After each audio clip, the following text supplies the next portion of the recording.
We've all been there sitting in a dark theater, watching a high-octane action film explode across the screen, thinking, this is too wild to be real. The gunfights, covert missions, double-crossing agents, and political cover-ups feel like the stuff of pure Hollywood fiction. But what if they weren't? What if some of those so-called fictional films were actually ripped from the headlines or worse, from classified reports? What if the storylines you assumed were dreamt up by over-imaginative screenwriters were actually reworked versions of operations no one was ever supposed to know about? The truth is, some action movies walk a razor-thin line between fiction and uncomfortable reality. And while studios love to claim inspired by true events when it helps the box office, there's another, more unsettling trend. The films that were based on real people, real missions, real secrets, but were never marketed that way. Not a single line in the credits. Not a single interview slip. Just silence. And yet, if you dig deep enough interviews with retired soldiers, ex-CIA operatives, or screenwriters who spoke a little too freely, you'll find eerie confirmations.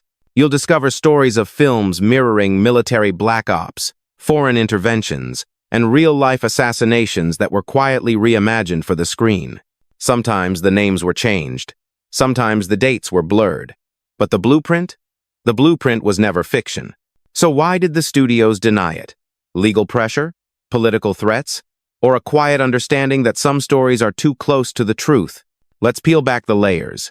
These are 15 action films that told real stories, and then pretended they didn't. Fact has shown, The Dogs of War, 1,980. It looked like fiction mercenaries storming a corrupt African regime, bullets flying through jungles, and a cynical war photographer caught in the crossfire. But The Dogs of War was never just a war fantasy. Beneath its explosive exterior lies a script disturbingly close to real-world events the West still won't fully admit. Released in 1980, the film starred Christopher Walken as Jamie Shannon, a hardened mercenary hired to destabilize the fictional nation of Zangaro. The plot was officially loosely based on Frederick Forsyth's novel, but the novel itself was inspired by Forsyth's own time in Biafra, and by interviews he conducted with real mercs operating in post-colonial Africa. But here's the twist. Insiders have long alleged that Zangaro was a thinly veiled version of Equatorial Guinea, and that the film's entire third act mirrored Operation Hope, not a covert British-backed plan to replace the government of Francisco Macias. Several ex-intelligence officers claimed the film mirrored actual tactics used during the 1,970 seconds, down to the use of fake mining companies and rigged UN press credentials. So why the fictional framing? Because acknowledging that Western nations orchestrated real regime change in Africa would have blown open diplomatic scars that were still healing.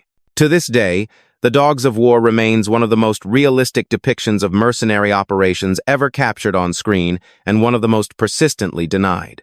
But it wasn't the only time Hollywood repurposed a political coup as popcorn entertainment. Fact, #2.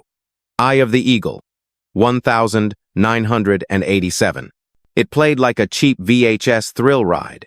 Explosions, jungle warfare, and rogue soldiers running covert missions. But Eye of the Eagle wasn't just another Filipino-shot B-movie, it was eerily close to real Black Ops missions the U.S. once conducted and desperately tried to forget. Directed by Cirio H. Santiago, a legend in low-budget action, the film follows a U.S. commando tracking down a rogue platoon during the Vietnam War. But Vietnam isn't where the real story lies. Several military historians have pointed out uncanny similarities between the plot of Eye of the Eagle and Operation White Star, a top-secret CIA Army collaboration in Laos, a country the U.S. officially claimed neutrality in throughout the war. According to reports declassified years later, small U.S. units did operate deep in Laos, engaging in missions almost identical to the ones portrayed in the film. Unauthorized combat, sabotage, and deep retrieval of rogue elements. Even the terrain, coded language, and political deniability match too perfectly. While Eye of the Eagle never once mentions Laos, and no studio marketing connected it to real history, veterans of Southeast Asian operations took notice. A former Green Beret anonymously claimed in a military forum that Someone either guessed too well or knew exactly what they were writing. It raises the question, was this fiction or a fictionalized confession? And if so, how many more so-called Vietnam films were actually about wars fought off the books? Fact. #3. The President's Man, 2000. It aired on network television, starred Chuck Norris, and seemed like harmless action fluff. But buried beneath The President's Man was a far murkier reality, one that aligned uncomfortably well with persistent rumors about a real, deniable presidential hit team. The film tells the story of Joshua McCord, a veteran operative who secretly carries out high-risk missions for the President of the United States, entirely off the books. The movie treats it as light patriotism, but military insiders have long claimed the character mirrors real individuals who operated under presidential findings, classified directives that authorize covert missions without congressional oversight. What makes it stranger is that the screenwriter, Norris himself, hinted in multiple interviews that he based McCord on someone he met through military friends. That comment was quickly walked back in press circuits, but it sparked speculation in intelligence forums. One name kept surfacing: Billy Waugh, a decorated CIA operator rumored to have conducted missions directly under presidential authority throughout the 80 seconds and 90 seconds. Waugh's own memoir was published later, and while he never named a film, some passages describing unnamed media distortions sound eerily like The President's Man. The film never admitted any connection to real figures. No disclaimer, no credit, just a perfectly packaged fictional narrative that may have sanitized one of the U.S. government's most morally ambiguous capabilities. And what better way to normalize a Black Ops truth than to hide it in plain sight on primetime TV? Fact Shabaka Arba. Final mission. 1984. At first glance, Final Mission seems like yet another post-Vietnam exploitation, flick a lone soldier, betrayal, a bloody path of vengeance. But beneath its grindhouse aesthetics lies a surprisingly accurate reflection of a very real fracture inside the U.S. military that no one wanted to talk about. Released in 1984, the film follows Sergeant Greg Colton, a Green Beret betrayed by his own and hunted by corrupt military officials. What set it apart wasn't just the violence, it was the eerie parallels to real incidents of internal rebellion among returning soldiers, especially during the late 70 seconds, when disillusionment with the war had reached a boiling point. Multiple military historians have noted the resemblance between Colton's arc and the true story of David Freeman, a decorated Vietnam veteran who went AWOL in 1978 and later led an armed standoff against federal agents, citing betrayal by command. His writings, uncovered posthumously, contain verbatim phrases spoken by Colton in the film despite the script, never crediting any source. What's more, production notes reveal that screenwriter Cirio Santiago interviewed multiple veterans in the Philippines who had fled court-martial by hiding in remote provinces. Their stories of being disowned by command eerily mirror the film's central themes. Why hide the inspiration? Because to acknowledge it would have meant confronting a darker narrative, that not all American soldiers returned home as heroes, and some turned against the very system they fought for.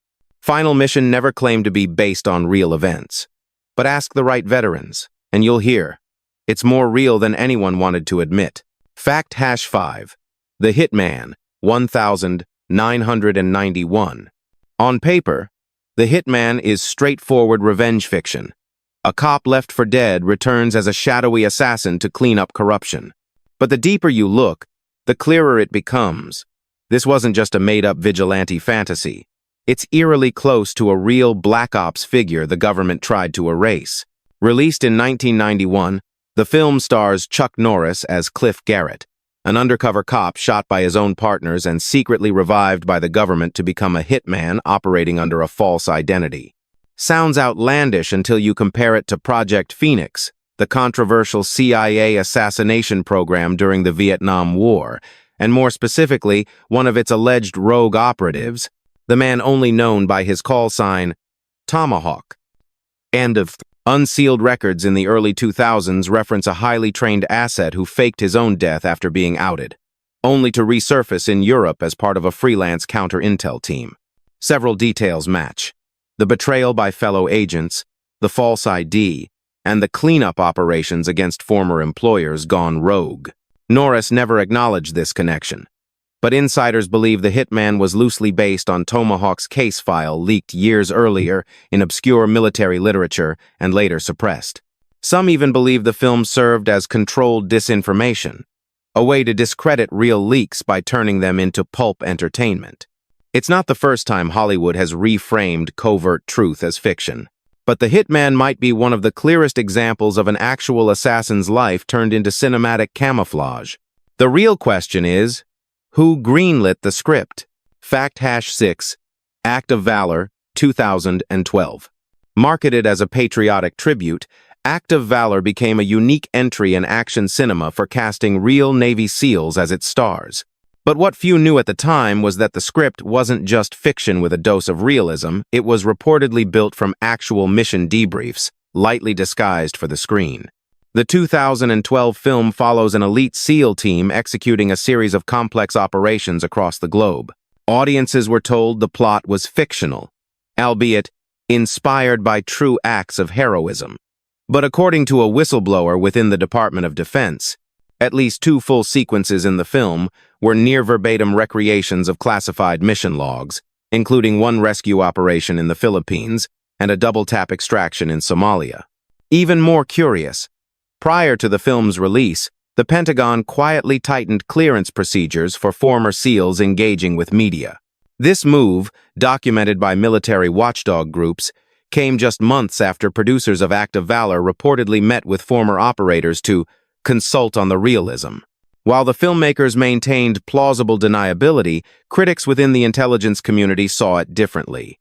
One even remarked anonymously, "That wasn't a movie, it was a selective confession." In blending real tactics, real personnel, and real events into a dramatized package, Act of Valor blurred the line between propaganda, documentation, and entertainment. The film may have inspired patriotism, but it also quietly leaked a glimpse into missions that were never supposed to see daylight. And no one, not the Pentagon, not the studio, ever acknowledged which parts were real. Fact#7, Navy SEALs 1990. With its high-octane pace and over-the-top heroics, Navy SEALs looked like just another testosterone-fueled action flick of the early 90 seconds. Critics panned it. Viewers loved it. But buried under the bombastic dialogue and gung-ho patriotism was a skeleton of a story too similar to real-life operations to be accidental. The plot follows a team of elite SEALs tasked with intercepting stolen Stinger missiles in the Middle East, a mission that involves urban warfare, hostage rescue, and stealth insertion. But military analysts and former operators have long noted the script's uncanny parallels to Operation Goldenrod, a covert 1987 mission where U.S. forces abducted a suspected terrorist arms dealer from international territory. Both involve SEAL insertions with diplomatic deniability, retrieval of dangerous missile tech, and a geopolitical setup nearly identical to early Middle Eastern interventions. What makes it harder to ignore is the involvement of actual Navy SEALs as advisors on set. One consultant later admitted in a memoir that some of the scenes were storyboards we once planned for real. The book was quietly pulled from print within a year. The U.S. Navy officially distanced itself from the final film, citing creative liberties. But the details remained oddly consistent with insider accounts. Why disown something so close to the truth? Because sometimes even a bad movie says too much. Fact#7, Executive Decision, 1996. Terrorists hijack a commercial airliner. A secret military unit boards mid-air. Casualties ensue. It's a gripping premise, and one that Executive Decision sold as original. But aviation security experts point out, this film's narrative had already played out behind closed doors, long before it hit theaters.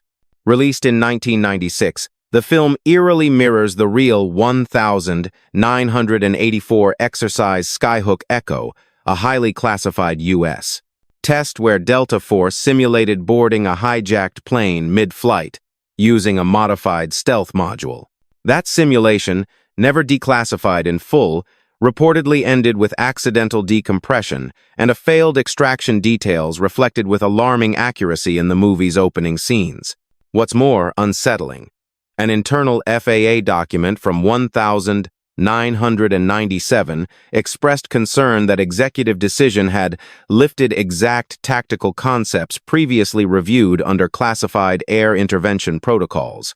While the source of that leak was never identified, screenwriters suddenly ceased giving interviews shortly after the film's release. The studio maintained it was pure fiction. But insiders claimed the film's portrayal of dark flight operations was too informed, citing specific dialogue that matched redacted training transcripts. Was it coincidence or clearance violation? No one knows for sure. But one thing's clear. Executive decision didn't just thrill audiences, it quietly resurfaced a scenario the government had hoped to bury. Fact Shabak Tesa. Behind Enemy Lines, Elfan Wawahid. Marketed as a fictional tale of survival, Behind Enemy Lines told the story of a downed Navy pilot navigating hostile territory alone, pursued by enemies and bureaucracy alike. What it didn't tell you? The plot was blatantly lifted from the real-life experience of Lieutenant Scott O'Grady without his permission. In 1995, O'Grady was shot down over Bosnia during a NATO mission. He survived for 6 harrowing days using evasion techniques before being rescued by U.S. Marines. The incident was widely covered, but the official story was carefully sanitized. When Behind Enemy Lines debuted in 2001, O'Grady was stunned. He recognized the timeline, the escape methods, even the personal tension between the pilot and command. But the filmmakers never consulted him. He filed a lawsuit, accusing the studio of profiting off his trauma without acknowledgement. The studio claimed the film was only loosely inspired. Here's where it gets murkier. Several Pentagon advisors on the film were reportedly the same men who debriefed O'Grady after his rescue, and key details like his use of dead zones and decoy flares were previously classified. So how did they end up in a Hollywood script? Some speculate the film was an unofficial reframing of O'Grady's ordeal, turning a politically delicate mission into palatable fiction, while sidestepping the need to credit or compensate him. In the end, the lawsuit settled quietly. The truth? Not so much. Fact Hassan 0. The Delta Force, 1986. It opens with a hijacked plane, a shadowy group of Middle Eastern terrorists, and a last-minute rescue by elite American commandos. The Delta Force was patriotic, pulpy, and absurdly watchable. But beneath the flag-waving theatrics lies a disturbing truth. The film didn't just draw inspiration from reality, it nearly recreated it. The hijacking scenario closely mirrors the TWA Flight 847 crisis of 1985, where terrorists held over 100 hostages and killed a U.S. Navy diver before negotiating for demands. Chuck Norris's character leads a daring rescue on foreign soil, something the real Delta Force was rumored to have planned but never executed, due to political complications. What the film shows, a mid-air storming, explosive breach, and split-second evacuation aligns uncannily with leaked portions of a scrubbed military operation dubbed Operation Crescent Fire. Though never publicly confirmed, documents revealed during a 1993 Pentagon audit suggested that Delta had prepared for an airborne intervention nearly identical to the film's climax. The kicker? The screenwriters had access to military consultants who had worked on hostage rescue simulations at the time. One anonymous source later said, "We pitched the plan." The politicians blinked. Hollywood didn't. While no one involved in the Delta Force openly admitted to lifting a shelved military playbook, the parallels were too detailed for coincidence. Sometimes, what you see in theaters isn't fantasy, it's a glimpse into what almost happened. Fact Hassonon, Proof of Life, 2000. Kidnapping for Ransom, Corporate Secrets, Jungle Warfare. Proof of Life positioned itself as a thriller rooted in emotional stakes. But the plot's gritty realism, especially its portrayal of hostage extraction, drew attention for all the wrong reasons. Because it echoed a real rescue mission the public never heard about. In the film, Russell Crowe plays a former SAS operative turned negotiator, helping extract a kidnapped American from a guerrilla-controlled region in Latin America. The narrative feels grounded, almost procedural, And that's because, according to whistleblowers, it was built around a 1,996 off-the-books rescue carried out by ex-special forces and private contractors in Colombia. That real incident involved a U.S. engineer kidnapped by the FARC. Officially, no rescue occurred, only negotiations. But independent journalists reported a covert team was inserted through Brazil to retrieve the hostage by force, something U.S. agencies still deny. The film features an almost identical route of insertion, weapon loadouts, and even a climactic jungle shootout at an isolated camp, details too specific to be entirely fictional.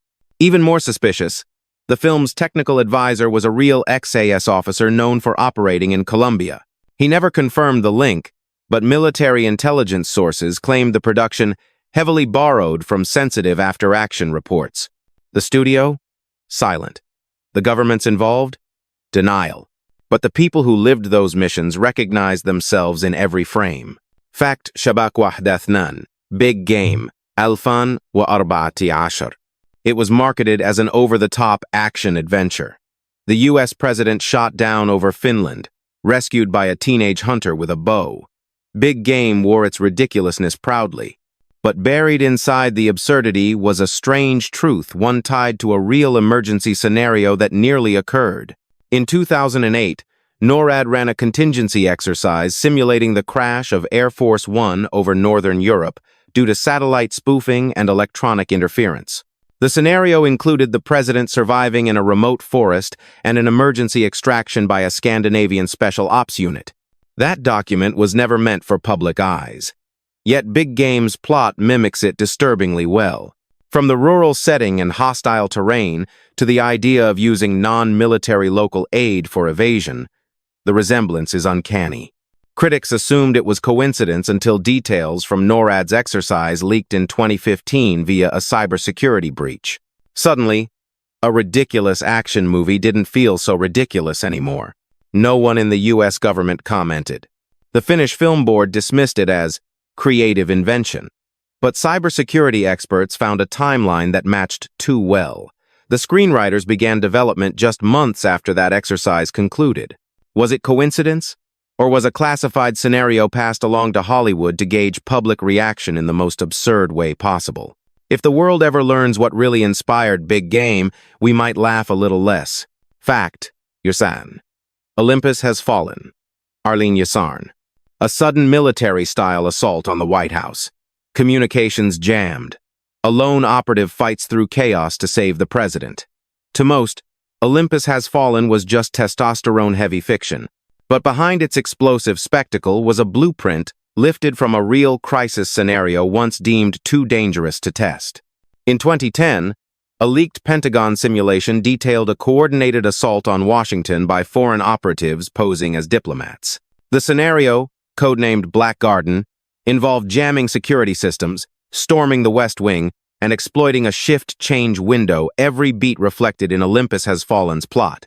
While the movie shifted villains from one nationality to another, experts noticed the tactical maneuvers, including the use of satellite blind spots and hijacked civilian aircraft, were straight from the actual war game. The Department of Homeland Security made no public statement, but insiders noted that multiple elements shown in the film matched protocols later removed from interagency drills, as if the movie had accidentally exposed operational flaws. One security analyst even warned, if a screenwriter guessed all that, they should be in intelligence, not Hollywood. To this day, no one involved in the film has acknowledged a real-world source. And maybe that's the point. Because when fiction mirrors classified exercises too precisely, denial becomes the only option. Fact Shabak Wahda Arba'a, Green Zone, Alfan wa Ashara. Green Zone was billed as a fictional story set in the chaos of post-invasion Iraq, an action thriller with Matt Damon at the center. But to those who were actually there, the film felt uncomfortably familiar, because much of it was. The film follows a U.S. officer uncovering a false WMD narrative while rogue intelligence circles scramble to cover it up. Sounds like a stretch until you compare it to the actual saga of Army Chief Warrant Officer Richard Monty Gonzalez, who led early WMD site inspections and repeatedly contradicted official claims in 2003. Gonzalez's reports were buried, and he was later reassigned. He never went public. But former Pentagon staffers revealed the film's military advisor had access to internal DIA memos, ones that detailed suppressed findings almost line for line with scenes in the script. Universal Studios labeled the film fiction inspired by the fog of war. But the protagonist's backstory, mission targets, and even his clashes with an embedded CIA operative too closely mirrored real logs. The twist? Gonzalez was offered a chance to consult. He refused. "You already told my story," he reportedly said, without ever asking. So while Green Zone was dismissed by critics as paranoid fantasy, it might have been the closest Hollywood ever got to publicly dramatizing a buried military whistleblower. Fact Hash and 5, The Kingdom, 2007. A bombing, an off-the-books investigation. U.S. agents clashing with foreign allies in the shadows of Saudi Arabia. The Kingdom walked a thin line between diplomacy and vengeance, but what few viewers knew is that its script was a barely disguised version of a mission that actually unfolded and ended very differently. In 2004, a real bombing in Riyadh targeted a Western compound. Official reports claimed full cooperation between Saudi and U.S. agencies. But insiders from the Bureau of Diplomatic Security revealed a different story. A team of U.S. operatives launched an unauthorized parallel investigation, frustrated by red tape and misinformation. The mission was ultimately shut down before conclusions were made public. But the Kingdom plays it out to the end, complete with covert surveillance, internal betrayal, and a private firefight in the desert. Even more intriguing, the film's technical advisor was a former FBI agent stationed in the Gulf at the time of the real attack. He never acknowledged any direct connection, but intelligence circles quietly labeled the movie as fictionalized debriefing. The most damning clue? The film's ending. A line whispered by two opposing sides, "We're gonna kill them all." It was reportedly transcribed verbatim from a classified field recording. So, was the Kingdom entertainment? Or was it revenge dressed as fiction? Bonus fact: Shadow Company, 1985, unmade. This one didn't make the top 15, but it might just be the strangest of all. In 1985, a script titled Shadow Company began circulating through Hollywood. Penned by Shane Black and Fred Decker, the screenplay told the story of a Vietnam veteran who returns from the dead literally to join a group of reanimated super soldiers gone rogue. It was marketed as a horror-action hybrid. The project gained momentum, with John Carpenter attached to direct and Walter Hill set to produce. Then, silence. The film was never made. No official cancellation, no scandal, just vanished. Years later, when the script leaked online, researchers noticed something odd. Many of the locations, mission profiles, and even squad nicknames matched real files from Project Orion, a rumored Department of Defense program exploring biochemical experimentation on captured soldiers during the final years of the Vietnam War. A 1,993 FOIA request uncovered fragmented reports of post-mortem stimulation trials conducted at covert sites in Cambodia and Laos language that eerily mirrored lines from Shadow Company's second act. While most dismissed the similarities as coincidence or intentional shock tactics, one former military advisor involved in early drafts stated in a podcast, "We didn't make that up. We were told to tone it down." And so what happened to the movie? Was it shelved for being too crazy? Or because it got too close to a classified narrative that needed to stay buried? In a Hollywood full of conspiracy thrillers, Shadow Company was fiction, until it wasn't. Some stories are buried under layers of fiction. Others wear just enough camouflage to pass unnoticed. But sometimes, the truth doesn't need to be hidden, it just needs to be dismissed as entertainment. You've seen the bullets, the betrayals, the missions that never happened. Now ask yourself, how much of what we call fiction was actually a redacted reality? Which of these films do you believe crossed the line between cinematic invention and historical omission? And more importantly, what other truths are still playing in plain sight?